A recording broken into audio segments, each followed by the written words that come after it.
Welcome to the Stoppage Time edition of the Pitch to Pro podcast. This is a highlight reel of some of the best moments from the show so far, and every other week we will be bringing you a special 5 to 7 minute segment featuring the best stories, tales, and moments of the podcast.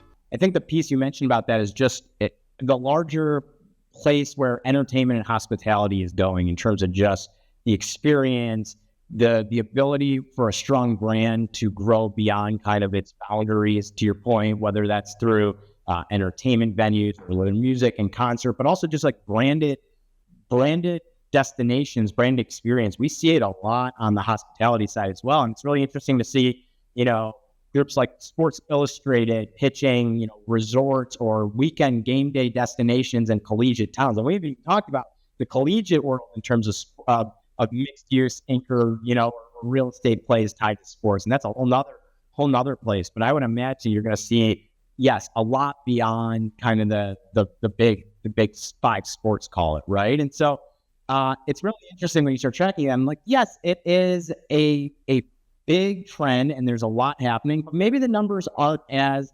necessarily large as you would expect. Not every team has one of these. As I mentioned, MLB really kind of leads the way, right, in terms of what's happening from a district perspective. I think they have something like, I'm trying not to be on, something like 20 or so of the 30, maybe 21 of the 30 have some sort of development. 16 already exist or so, with another 1 in construction and 5 being planned. Major League Soccer, maybe on the opposite side, right, coming in, really only has, call it, 2 existing, 3 under construction, and then another 6 planned. So you can kind of see where soccer maybe is a newer sport in America is sort of still trailing a little bit, but I think also, again, lends itself, especially if you right-size these venues to a market that makes sense, right? That's the other thing. Not every stadium has to be a 40,000 seat venue. And, we've been proponents for a long time of doing 5 to 12,000 seaters that fit the market you're in. Again, it's that piece about being local or contextual. NFL, I think they have 8 or so existing, with another 2 we could point to under construction, another 8 in planning right now. What you're seeing about the NFL ones, which is really interesting, and again, kind of the trend, most of the new ones being proposed or involved are going to be domed or planned as domes because, again, of that year-round need or expertise. And similar to soccer, I think one of the struggles with pro football at that scale is how many folks can really fill that venue how many times a year, right? So, yeah, you're going to get a dozen or so games if you're lucky, and then, however many, Taylor Swift concerts and a couple other country artists. And I'm guessing that's about it for a venue that scale. So how do you make those more of a venue that can be used year-round and then have that district around it complement that in some sense? And so I think what's really interesting is you actually see the most in plan in the NFL right now. Again, I'm only talking Big 5 for a minute. NBA and NHL, you could kind of probably bunch those together because many of those venues are combined, but something between, maybe 5 for each right now and another 5, like 11 in plan. So, or something like that, maybe another 4 if they're shared. So I have some numbers, but you can kind of get a sense, like, it's not all of a sudden, hey, there's, 140 or 150 professional teams. They all have one.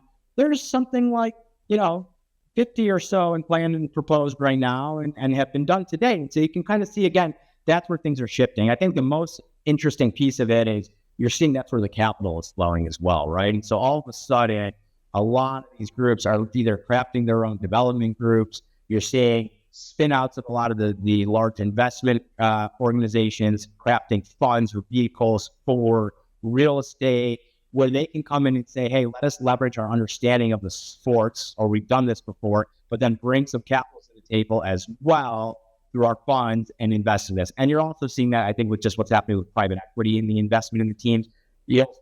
I would imagine all the private equity vehicles will have a real estate fund set up sooner than later, right? And so, again, you can then see there's an upward trend. There's not that many yet, but they're happening. And that's not even counting. This is where I think the numbers would explode.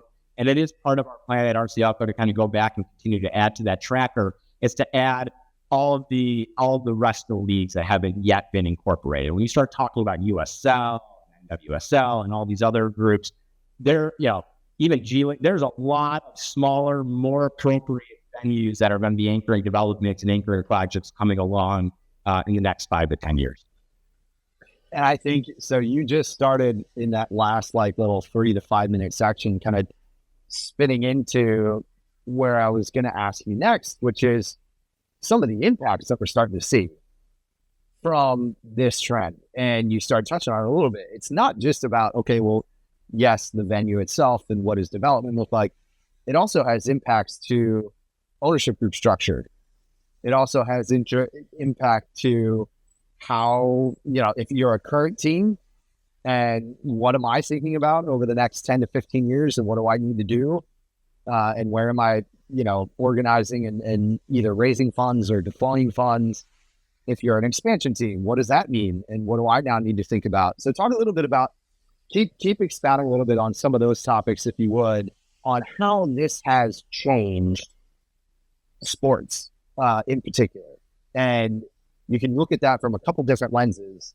And this has reshaped, I think, the landscape in a lot of different ways.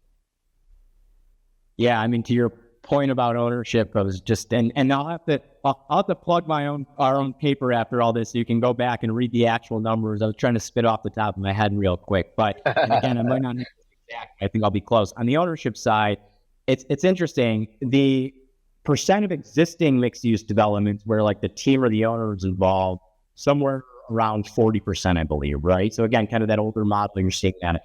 The planned mixed-use projects that we just kind of talked about, and the percentage of those planned projects where owners or teams are involved is about 70%, right? So that's a pretty significant, I mean, almost, what is it? It's 30% actual delta, but it's almost double in terms of what has happened to date versus where things are going. And again, that's just looking kind of at the big five right now. And so I think you'll see a lot more opportunity there. Thank you for joining us for this Stoppage Time special of the Pitch to Pro podcast. If you've enjoyed the conversation, you can click watch the full episode here. Be sure to tune in next Thursday for a new episode of the Pitch to Pro podcast, the official podcast of Ozark United FC. Available on YouTube, Instagram, and everywhere you get your podcasts.